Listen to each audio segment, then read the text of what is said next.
That moment when she fell into his lap on the crowded train seemed like an embarrassing accident, but what if it was the universe's way of bringing two broken souls together? Stay until the end to discover the whispered words that changed everything.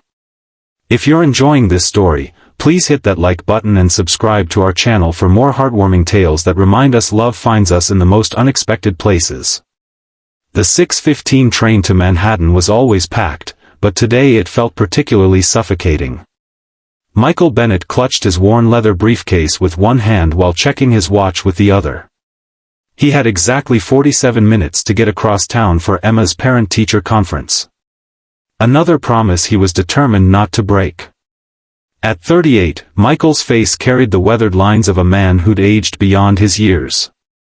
3 years as a single father had taught him to function on minimal sleep and maximum coffee. His daughter Emma was his world, the only light remaining after cancer took his wife Sarah when Emma was just 7. The train lurched violently as it pulled away from the station. "Ms. Chen, your 9 o'clock is waiting," her assistant's voice came through the intercom.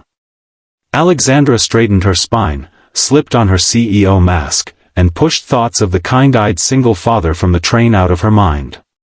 But later that evening, as she sat alone with a glass of wine, she found herself wondering about Michael and his daughter. She recognized the look in his eyes, the same haunted expression she saw in her mirror each morning. The weight of carrying on when part of your heart was missing. On impulse, she opened her laptop and searched his name. There weren't many Michael Bennetts in the city, but one listing caught her eye, a small photography studio in Brooklyn. The website was simple but elegant, showcasing stunning portraits and landscapes. The About page confirmed it was him, a photo showed the same gentle eyes, though his smile didn't quite reach them. Alexandra closed her laptop, feeling strangely like an intruder. She had no business looking into this man's life. Yet something about their brief encounter had stirred something she thought long dead, curiosity about another person. Michael arrived at Emma's school with 5 minutes to spare, straightening his tie as he hurried down the hallway lined with children's artwork. He found Emma sitting outside her classroom, legs swinging, her dark hair, so like her mother's, falling across her face. "Hey, Emma Bear," he said softly. She looked up, offering a small smile that didn't reach her eyes. "You made it." The simple statement broke his heart.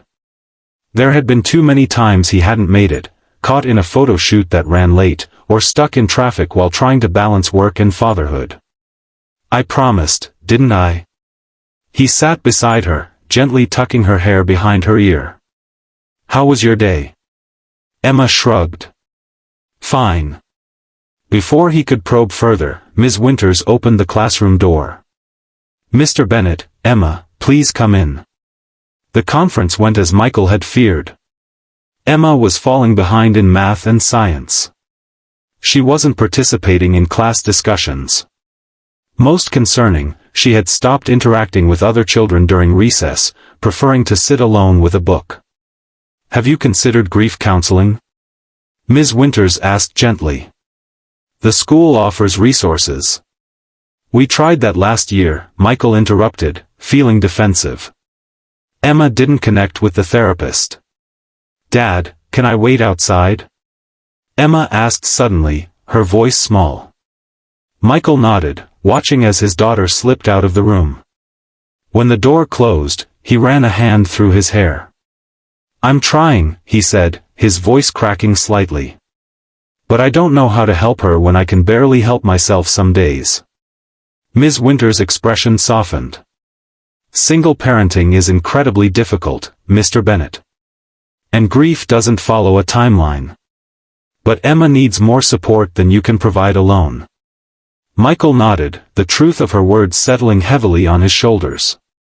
On the train ride home, Emma leaned against him, silent. He wrapped his arm around her, wishing he could absorb her pain. That night, after tucking Emma in, Michael found Alexandra's business card on his nightstand where he'd placed it earlier. He turned it over in his hands, considering. What had she meant by someone who understands loss? Before he could talk himself out of it, he sent a text to the number on the card. This is Michael from the train. Thank you for your kindness today. He set his phone down, not expecting a response. To his surprise, it buzzed almost immediately. I'm glad you reached out. How did the conference go? Michael hesitated, then typed, not great. My daughter is struggling more than I realized. 3 dots appeared, disappeared, then reappeared. I'm sorry to hear that. Would you like to meet for coffee sometime?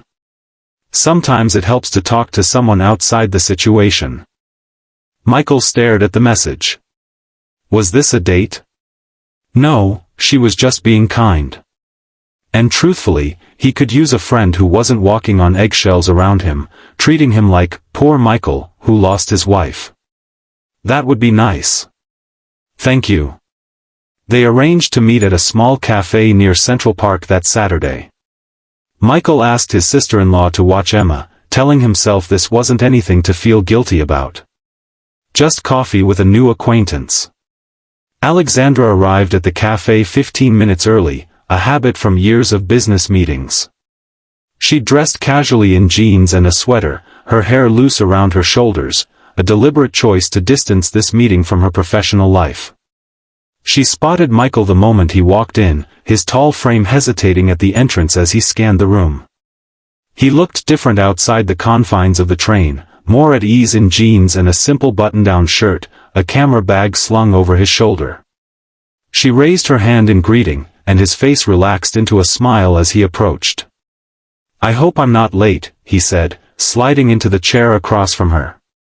Not at all. I'm chronically early, an occupational hazard. The conversation flowed more easily than either expected. Michael told her about his photography business, which he'd started as a hobby while working in advertising. After Sarah's death, he'd quit his corporate job to focus on the studio, wanting more flexible hours for Emma. It pays the bills, mostly, he admitted. Though some months are tighter than others. Alexandra found herself sharing more than she intended, about building her company from scratch, the pressure of being a woman in tech, and eventually, about David. My brother was my best friend, she said, staring into her coffee. He died in a car accident 2 years ago. He was the only family I had left. Michael's expression was one of genuine understanding, not the usual pity she received. The world keeps spinning, but sometimes you just want to scream at everyone to stop for a minute, right? To acknowledge that everything has changed. Exactly, Alexandra whispered, surprised by the emotion tightening her throat. Everyone expects you to move on, but grief doesn't work that way. No, it doesn't, Michael agreed. It comes in waves. Some days I think I'm doing okay, and then something small, Emma laughing in a way that sounds just like Sarah, or finding one of her old sweaters in the back of the closet, and it's like losing her all over again. They talked for hours, moving from grief to happier topics, books they loved, places they'd traveled, funny stories about their work. Alexandra couldn't remember the last time she'd had a conversation that wasn't about quarterly projections or market strategies. As they finally prepared to leave, Michael hesitated. Would you like to see some of my work? My studio is only a few blocks from here. Alexandra checked her watch, she had no other plans, a rarity for a Saturday. I'd like that. The studio was small but filled with natural light. Framed photographs lined the walls, landscapes that captured the soul of New York, portraits that seemed to reveal the subject's innermost thoughts. But it was the back wall that drew Alexandra's attention, a series of black and white photographs of a young girl, Emma, at different ages. These are beautiful, she said softly, studying a particularly striking image of Emma sitting on a swing, her face turned toward the sky, eyes closed. Thank you, Michael replied, standing beside her. Photography helps me preserve moments. After Sarah died, I became almost obsessive about documenting Emma's life. I was terrified of forgetting anything. Alexandra nodded, understanding completely. After David died, I kept his voicemails. I still listen to them sometimes, just to hear his voice. Michael's hand brushed against hers, a brief touch that sent an unexpected warmth through her. "Would you like to see my favorite?" He led her to a small alcove where a single photograph hung, Sarah and Emma, foreheads pressed together, laughing at some shared joke. The love between them was palpable. "This was 6 months before her diagnosis," Michael said quietly. "Sometimes I wonder if Emma will forget what her mother's laugh sounded like." Alexandra turned to him, seeing the pain etched in the lines around his eyes. Without thinking, she reached out and squeezed his hand. "She won't. Not with you keeping Sarah's memory alive." Michael looked down at their joined hands, then back to Alexandra's face. Something shifted between them, a recognition of shared understanding that went beyond words. "Thank you for today," he said. "It's been a long time since I talked about Sarah with someone who really gets it." "Thank you for showing me your work," Alexandra replied. "And for trusting me with your story." As she left the studio, Alexandra felt lighter than she had in years. She had expected to offer comfort to a struggling single father. She hadn't expected to find comfort herself. Over the next few weeks, Alexandra and Michael began texting regularly. Small things at first, a photograph Michael had taken that reminded him of something she'd said, or Alexandra sharing an article about a photography exhibition she thought might interest him. Their second meeting was at the Metropolitan Museum of Art, where they wandered through the photography exhibit, Michael explaining techniques and history in a way that made Alexandra see the images with new eyes. Their third was dinner at a small Italian restaurant, where Alexandra found herself laughing more than she had in years at Michael's stories about his early photography disasters. By their fourth meeting, a walk through Central Park on a crisp autumn day, Alexandra realized she was falling for him. The thought terrified her. Her life was carefully constructed, controlled. Relationships were messy, unpredictable. And Michael had Emma to consider, a child still grieving her mother. "Penny, for your thoughts?" Michael asked as they sat on a bench watching ducks glide across the pond. Alexandra hesitated. "I was thinking about Emma, actually."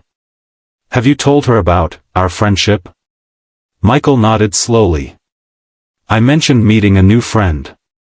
She didn't say much, but she's been asking questions about you." "Good questions or bad questions?" Alexandra asked, trying to keep her tone light. "Curious ones.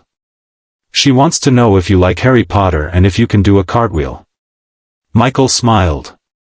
"I told her I didn't know about the cartwheel, but I'd find out." Alexandra laughed. "The answer is a definitive no. I tried once in college after too many margaritas and nearly broke my neck." Michael's smile faded slightly. Would you like to meet her?" "No pressure if that's too much." Alexandra felt a flutter of anxiety. Meeting Emma would change things, make whatever was growing between her and Michael more real. But she found herself nodding. "I'd like that very much." They arranged for Alexandra to join them the following weekend at the Central Park Zoo, neutral territory where Emma might feel more comfortable. Emma Bennett stood ramrod straight beside her father, studying Alexandra with serious brown eyes that seemed too old for her young face. Her dark hair was pulled back in a messy ponytail, and she wore jeans with a sweatshirt that declared, "Girls rule the galaxy." "It's nice to meet you, Emma," Alexandra said, resisting the urge to bend down to the girl's level. Something told her Emma wouldn't appreciate being treated like a child.